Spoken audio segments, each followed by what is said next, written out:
Oke, jadi ini adalah aspek yang pertama. Aspek yang paling penting itu adalah nafas.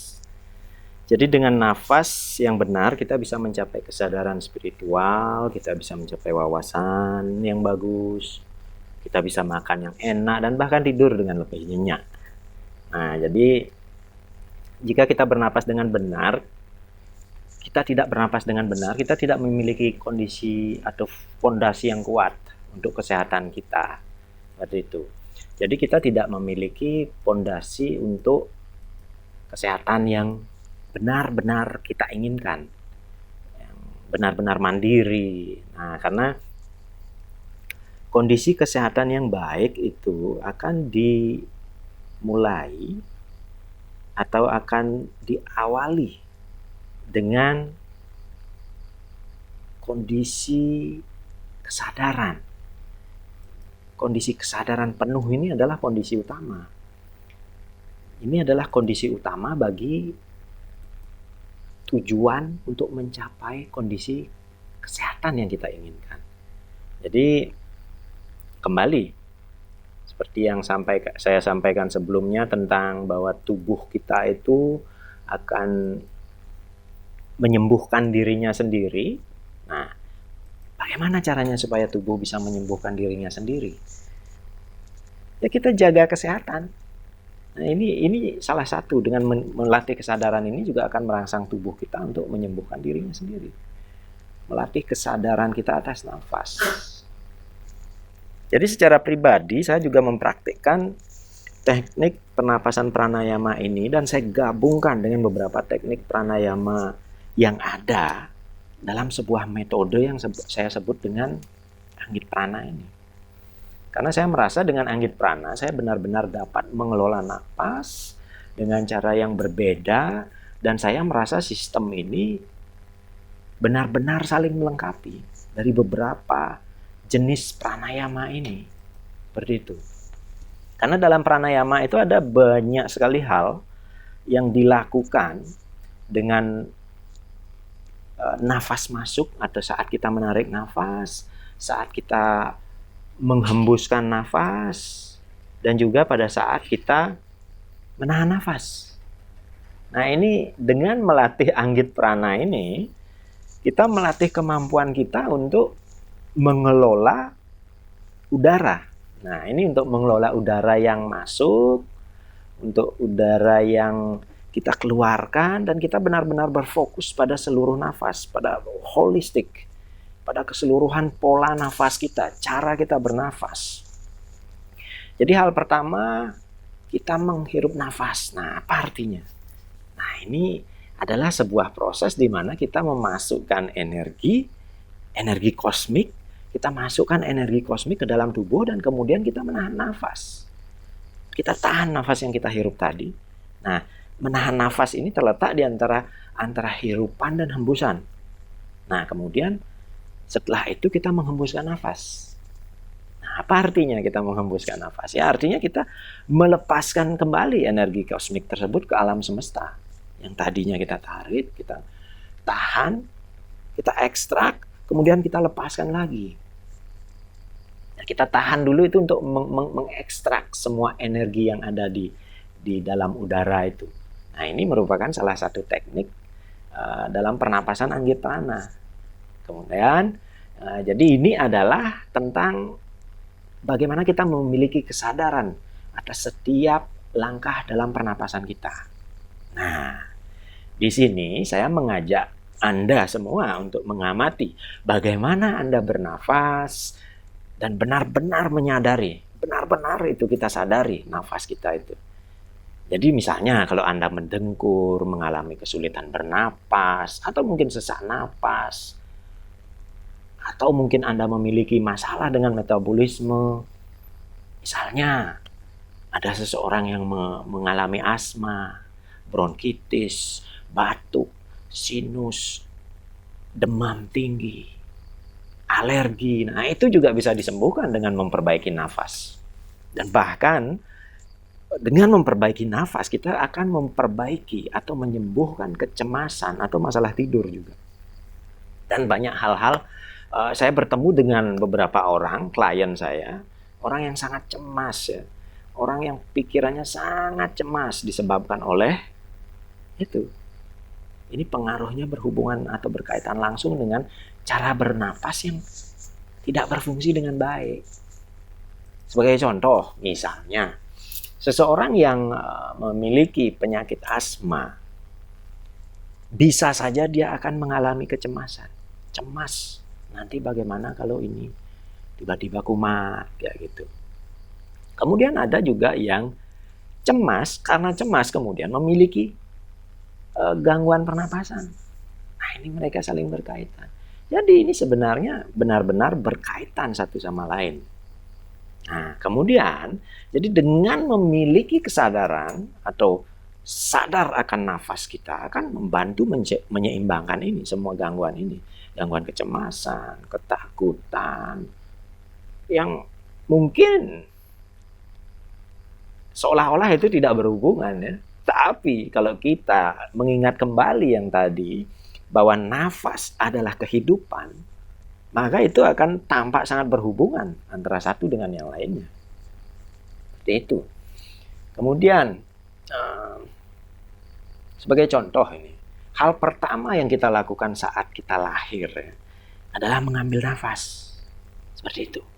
Kita mengambil nafas pertama, atau sang bayi itu yang baru lahir, itu harus mengambil nafas pertamanya. Nah, tarikan nafas pertama ini dibantu oleh bidan atau dokter yang membantu ibunya melahirkan, ibu sang bayi ini melahirkan, untuk pertama-tama menarik energi dari semesta.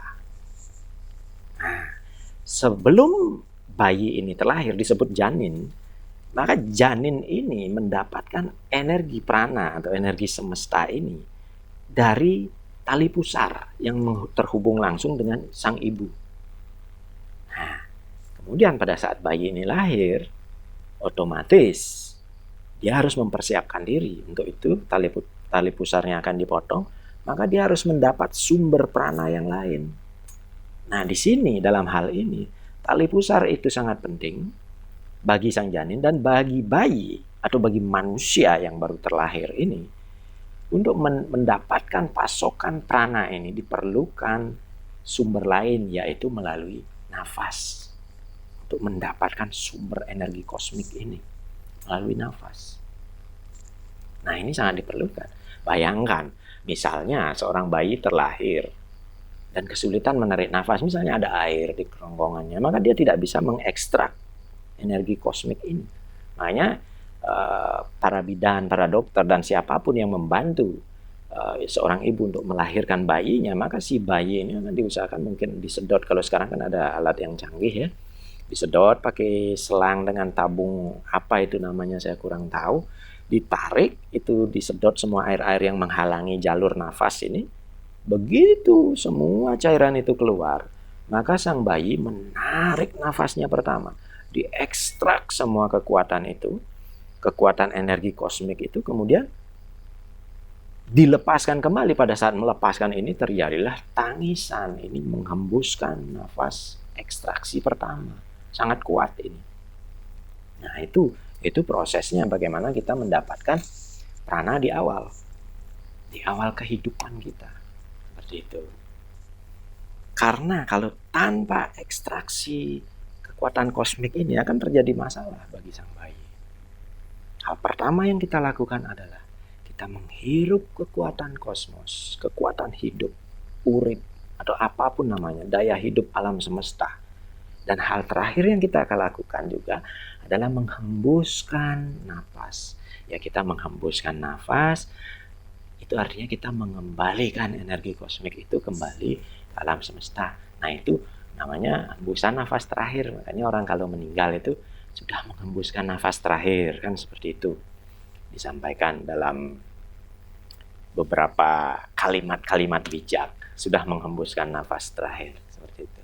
Nah, di sini saya akan memberikan sedikit informasi praktis berpraktek. Ada cara sederhana ya untuk melihat kondisi dan fungsi tubuh kita ini. Nah, ini adalah latihan yang sangat sederhana untuk dilakukan. Ini saya sebut dengan kontrol jeda napas. Ya, kontrol jeda nafas. Kalau dalam bahasa sastra itu disebut dengan kumbhaka. Nah, ini adalah salah satu metode pernapasan pranayama yang saya praktekkan dan sangat-sangat sederhana. Ini akan memberi Anda gambaran apakah Anda memiliki fungsi nafas yang baik, atau mungkin fungsi nafasnya relatif baik, dengan mungkin nafas rata-rata kalau yang relatif baik ini, atau mungkin Anda memiliki sedikit masalah dengan pernafasan. Nah, apa yang perlu kita lakukan itu adalah dengan menahan nafas. Ya, tahan nafas kita. Coba deh, sekarang ambil HP, buka stopwatch-nya atau penghitung waktu di ponsel Anda, di HP Anda. Sekarang ambil posisi yang nyaman. Lalu cukup sadari saja nafas Anda. Nafas masuk, nafas keluar. Nah, salah satu dasar dari pernapasan yang baik adalah selalu bernapas melalui hidung. Ya. Karena hidung adalah organ yang fungsi utamanya memang untuk bernafas. Nah, kalau mulut itu diciptakan untuk hal-hal lainnya ya. Fungsi utamanya itu seperti misalnya makan, minum, berbicara. Dan itu fungsi utamanya bukan untuk bernafas seperti itu. Jadi bernafas dari hidung. Cukup sadari saja nafas yang masuk dan keluar. Sadari saja nafas keluar masuk dari hidung Anda. Dan yang selanjutnya adalah lakukan kontrol jeda ini.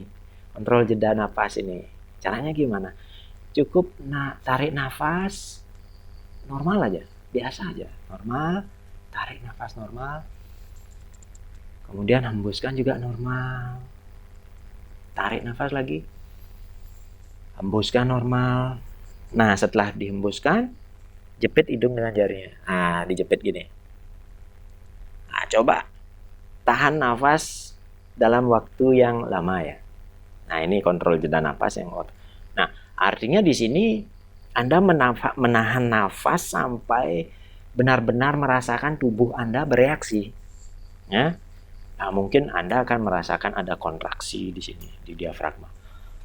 Berkontraksi dia, atau di tenggorokan mungkin, ya bisa saja. Atau tubuh Anda mungkin, pokoknya saya harus bernapas lagi, ada dorongan ingin bernapas kayak gitu di tubuh ini.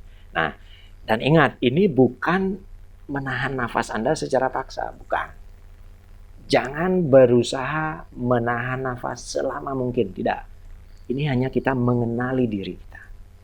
Supaya kita bisa melihat bagaimana sih fungsi pernafasan Anda, fungsi organ nafas Anda.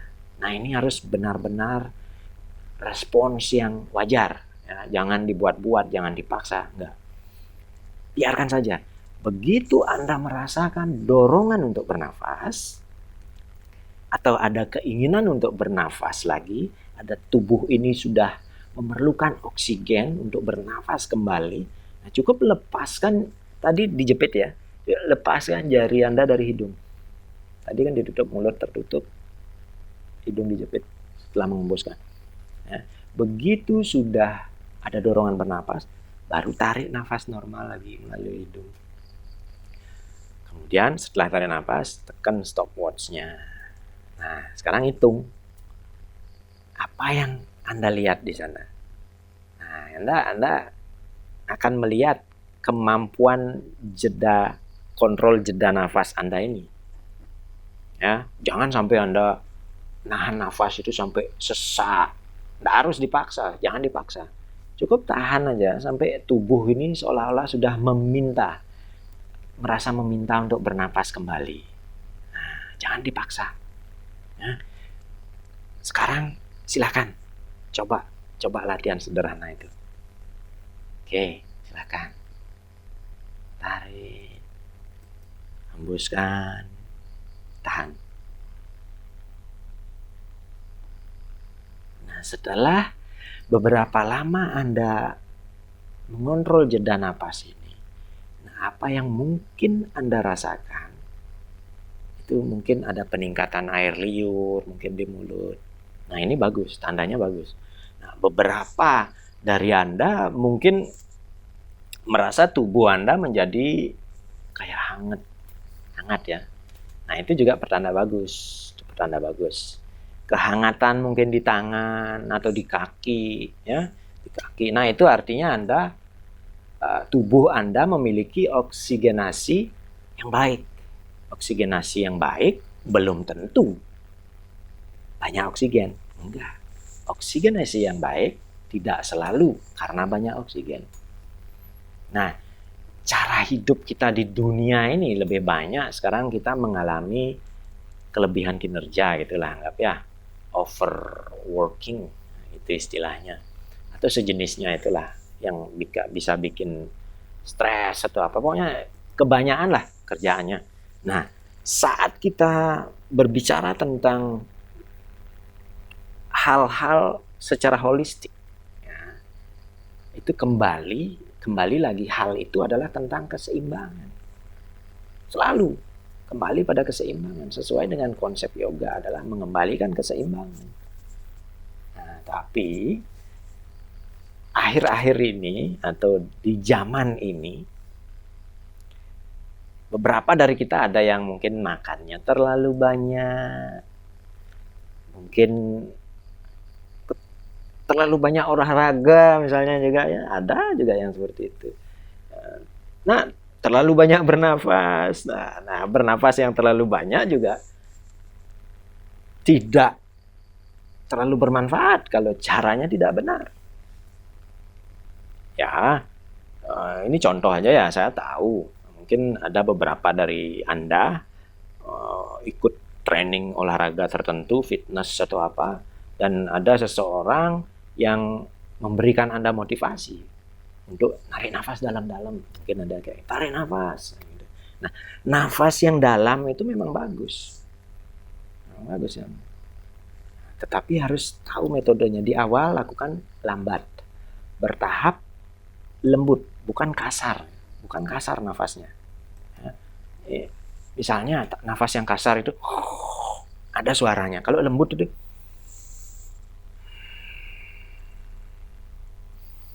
itu lembut dia. Berusaha membuat nafas itu selembut mungkin. Bukan berarti pelan. Lembut itu berbeda dengan pelan. Lembut. Nah, jadi Anda boleh bernafas cepat tetapi tetap lembut. Nah, ini yang perlu dilatih. Nah, ini salah satu tanda-tandanya kalau seseorang yang ahli, misalnya seorang yogi yang ahli dengan energi, misalnya ahli qigong gitu misalnya, yang sudah tahapnya mapan. Nah, mereka itu bernapasnya sangat lembut, lama lagi, lambat kadang ya, lambat, jarang kadang bernapas. Nah, ini sudah jadi. Tetapi bagaimana mencapai tahap tersebut? Nah, ini perlu sangat bertahap. Nafasnya harus dalam, gitu. Nah, dalam itu dalam artian kita memenuhi rongga paru. Nah, ini benar-benar akan mengurangi kadar oksigen dalam tubuh nanti. Seperti itu. Kalau misalnya ya, kita bernafas yang ketika kita mengurangi ya kadar oksigen, bernapas yang tidak proper, tidak nyaman atau tidak bukan teknik pernapasan yang baik untuk kita, maka kita akan mengurangi kadar oksigen dalam tubuh. Seperti itu. Nah, ini juga mengurangi kadar oksigen dan meningkatkan karbon dioksida. Seperti itu. Yang terjadi ini semua otot pernapasan jadi mengendur, otot-otot interkostal itu juga mengendur, diafragma mengendur, semua semakin dikendurkan. Tubuh kita menyerap oksigen dengan cara yang jauh lebih efisien kalau kita melakukan teknik pernapasan dengan benar, lembut dan dalam. Bukan berarti kita tidak memerlukan oksigen, kita memerlukan karbon dioksida. Tetap kita memerlukan karbon dioksida tersebut. Bahkan karbon dioksida itu lebih banyak ada di dalam tubuh kita dibandingkan dengan oksigen itu sendiri. Itu karena karbon dioksida juga diperlukan oleh tubuh. Nah, begitu. Tapi itu penjelasannya berbeda.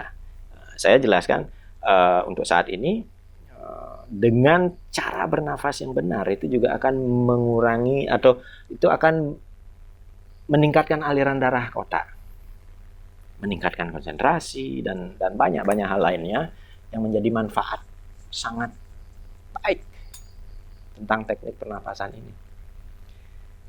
Ini bukan berarti kita menghilangkan oksigen sepenuhnya ya, nahan nafas itu. Ini tentang menyeimbangkan. Dan ini latihan yang sangat bagus kita lakukan. Ini latihan jeda, kontrol jeda nafas ini kalau Anda ingin memantau level kesiapan organ nafas Anda. Kemampuan Anda menahan nafas yang ideal itu adalah sekitar 40 detik. Itu ideal. Selama jedanya itu tadi. Nah, 40 detik ini artinya Anda punya pernapasan yang baik, bagus, mendekati sempurna. Nah, antara 40 sampai 25 detik, kalau kurang dari itu, berarti itu average, rata-rata lah. Artinya masih ada hal yang harus Anda lakukan. Lebih banyak berlatih seperti itu. Tapi ada ini artinya ada yang tidak perlu dikhawatirkan kalau antara 40 sampai 25. Antara 25 detik sampai 40 detik tidak ada hal yang mengkhawatirkan lah, itu istilahnya. Kemudian antara 25 sampai 11 detik itu ya ini termasuk jenis pernapasan yang kurang optimal. Jadi ada hal yang lebih banyak hal yang perlu Anda lakukan berhubungan dengan organ napas Anda. Ini kemampuan pernapasan Anda masih di bawah optimal. Ya. Dan melakukan teknik pranayama Anggit Prana ini membantu untuk menyeimbangkan fungsinya. Dan mungkin kalau antara 11 sampai sekian, baguslah coba cari praktisi yang bisa membantu Anda. Saya rasa dengan berlatih Anggit Prana ini. Nah, kalau 10 detik atau kurang, ini sudah namanya organ napas yang disfungsional. Ya. Sangat disarankan untuk diperbaiki lagi fungsi organ napas atau fungsi pernapasan kita. Nah, seringkali orang dengan kemampuan menahan nafas kurang dari 10 detik ini akan mengalami hal-hal seperti asma biasanya ya, serangan anxiety atau kecemasan, atau bahkan mungkin ada masalah kardiovaskular. Nah, masalah kardiovaskuler ini salah satu penyakit saya bisa bilang ini 3 besar penyakit pembunuh di dunia ini. Kardiovaskular, masalah kardiovaskulernya ini. Nah, itu sedikit sharing saya tentang nafas. Nah, ini sedikit lebih panjang ya dari bagian-bagian yang lain nanti di belakang. Karena ini yang paling penting, ya, paling utama. Jadi kalau kita mengharapkan tubuh kita bisa menyembuhkan dirinya sendiri, kita harus memberinya hal-hal yang tepat, nafas yang tepat, makanan yang tepat, dan lain sebagainya. Kita harus melakukan pengkondisian tubuh yang benar. Dan yang pertama adalah nafas. Ini adalah pengalaman pribadi saya tentang bagaimana saya bisa sembuh dari kondisi yang biasanya ini makan waktu seumur hidup mungkin. Saya akan alami seumur hidup, tapi saya tersembuhkan dengan teknik ini atau dengan teknik nafas. Saya juga melihat banyak sekali klien saya yang mengalami kecemasan atau anxiety yang berlebih ini. Anxiety ini ada yang insomnia, ada yang sakitnya autoimun, dan ada beberapa masalah lain. Mereka mengatakan bahwa dengan berlatih nafas secara benar seperti yang saya anjurkan, mereka itu mendapatkan tingkat keberhasilan penyembuhan yang bisa mencapai sampai 90%. Sampai 90% itu tingkat kesembuhannya. Saya tidak berani mengatakan itu 100%. Karena mereka datang lagi untuk berkonsultasi tentang hal lain. Ingat, pernapasan yang baik itu lembut. Boleh lambat di awal, bertahap ya, latihnya bertahap. Dan yang penting itu dalam, selalu dari hidung ya. dalam pepatah itu sering disebutkan juga bahwa usia kita itu dalam kehidupan bukan diukur dari hitungan tahun ya. Seperti itu pepatah mengatakan, tetapi dihitung dari jumlah nafas kita. Nah, sudah tentu pastilah ada kebijakan tertentu dalam nafas itu. Oke. Kemudian setelah ini kita lanjut lagi ke aspek yang berikutnya. Kita lanjut ke aspek berikutnya tentang air.